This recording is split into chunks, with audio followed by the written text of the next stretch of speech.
A blind did hide 500 crowns in a corner of their garden, but a neighbor which was perceive it did dig up and took it. The blind, not finding more her money, was suspect that might be the robed, but one work for take again it. He was going find the neighbor, and told him that he came to get him a counsel. Then he was 1,000 crowns, which the half was hided into a sure part, and I don't know if to put the remains to the same part. The neighbor was counsel him so, and was hastened to carry back that sum in the hope soon to draw out 1,000. But the blind, having finded the money, was seized it. Having called her neighbor, he told him, Gossip, the blind saw clearer than this that may have 2 eyes.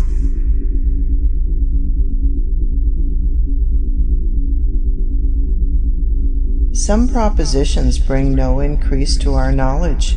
Whether the maxims treated of in the foregoing chapter be of that use to real knowledge as is generally supposed, I leave to be considered. This, I think, may confidently be affirmed, that there are universal propositions, which, though they be certainly true, yet they add no light to our understanding, bring no increase to our knowledge.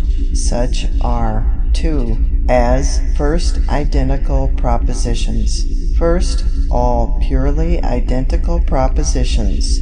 These obviously and at first blush appear to contain no instruction in them, for when we affirm the said term of itself, whether it be barely verbal, or whether it contains any clear and real idea, it shows us nothing but what we must certainly know before, whether such a proposition be either made by or proposed to us. Indeed, that most general one, what is, may serve sometimes to show a man the absurdity he is guilty of, when, by circumlocution or equivocal terms, he would in particular instances deny the same thing of itself, because nobody will so openly bid defiance to common sense as to affirm visible and direct contradictions in plain words. Or, if he does, a man is excused if he breaks off any further discourse with him.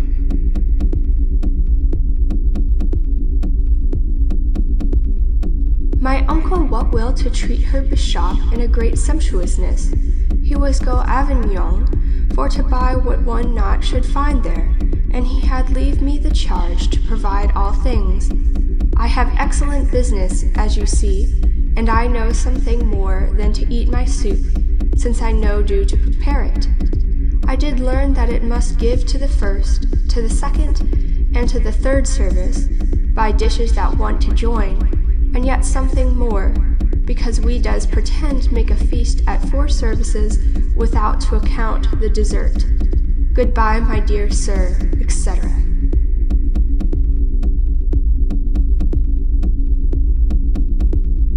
But yet I think I may say that neither that received maxim nor any other identical proposition teaches us anything, and though in such kind of propositions this great and magnified maxim, boasted to be the foundation of demonstration, may be and often is made use of to confirm them, yet all it proves amounts to no more than this, that the same word may with great certainty be affirmed of itself, without any doubt of the truth of any such proposition, and let me add, also, without any real knowledge.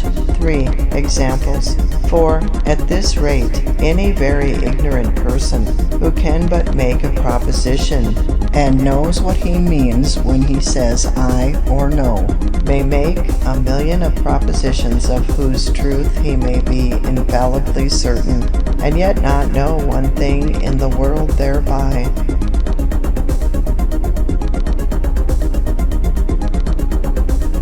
My lady, I have a complaint to present you.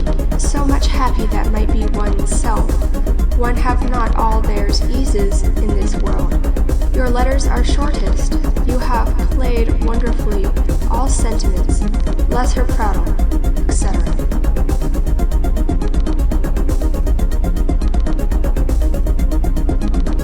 For instance, instance, what is a soul is a soul, or a soul is a soul. A spirit is a spirit, a fetish is a fetish, etc. These all being equivalent to this proposition, namely, what is. For instance, what hath existence, or who hath a soul, hath a soul. What is this more than trifling with words? It is but like a monkey shifting his oyster from one hand to the other, and had he but words, might no doubt have said, oyster in right hand is subject, and oyster in left hand is predicate, and so might have made a self-evident proposition of oyster.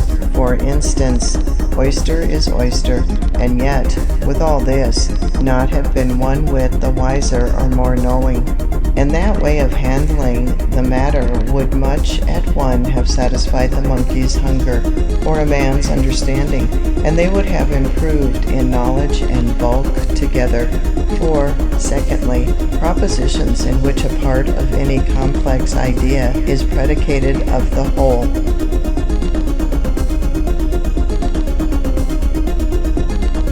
Allow me, my dear abbot, who I remind me of your friendship, I recommend you, monsieur, of the condomy. I shall tell you nothing, else he is a of my friends. Her great celebrity may tell you from other things, and her presence will say you the remains. My dear abbot, I will love you even to death.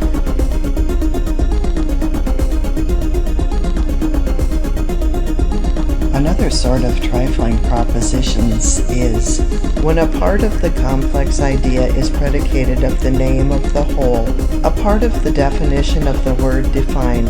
Such are all propositions wherein the genus is predicated of the species, or more comprehensive of less comprehensive terms. For what information, what knowledge, carries this proposition in it? Namely, lead is a metal. To a man who knows the complex idea the name lead stands for, all the simple ideas that go to the complex one signified by the term metal, being nothing but what he before comprehended and signified by the name lead. Indeed, to a man that knows the signification of the word metal and not of the word lead, it is a shorter way to explain the signification of the word lead by saying it is a metal, which at once expresses several of its simple ideas, than to enumerate them one by one, telling him it is a body very heavy, fusible, and malleable.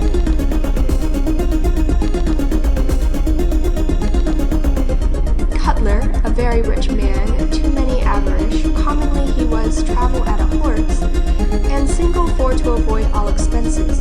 In the evening, and to arrive at the inn, did feign to be indisposed, to the end that one bring him the supper. He did order to the stable knave to bring in their room some straw, for to put in their boots he made to warm her bed, and was to go to sleep. When the servant was draw again, he come up again, and with the straw of their boots and the candle what was leave him, he made a small fire where he was roast a herring what he did keep of her pocket.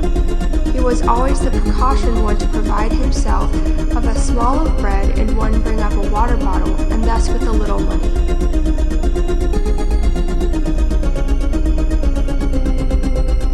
As part of the definition of the term defined, alike trifling it is to predicate any other part of the definition of the term defined, or to affirm any one of the simple ideas of a complex one of the name of the whole complex idea, as all gold is fusible. For fusibility being one of the simple ideas that goes to the making up the complex one the sound gold stands for, what can it be but playing with sounds, to affirm that of the name gold, which is comprehended in its received signification? It would be thought little better than ridiculous to affirm gravely, as a truth of moment, that gold is yellow, and I see not how it is any jot more material to say it is fusible, unless that quality be left out of the complex idea.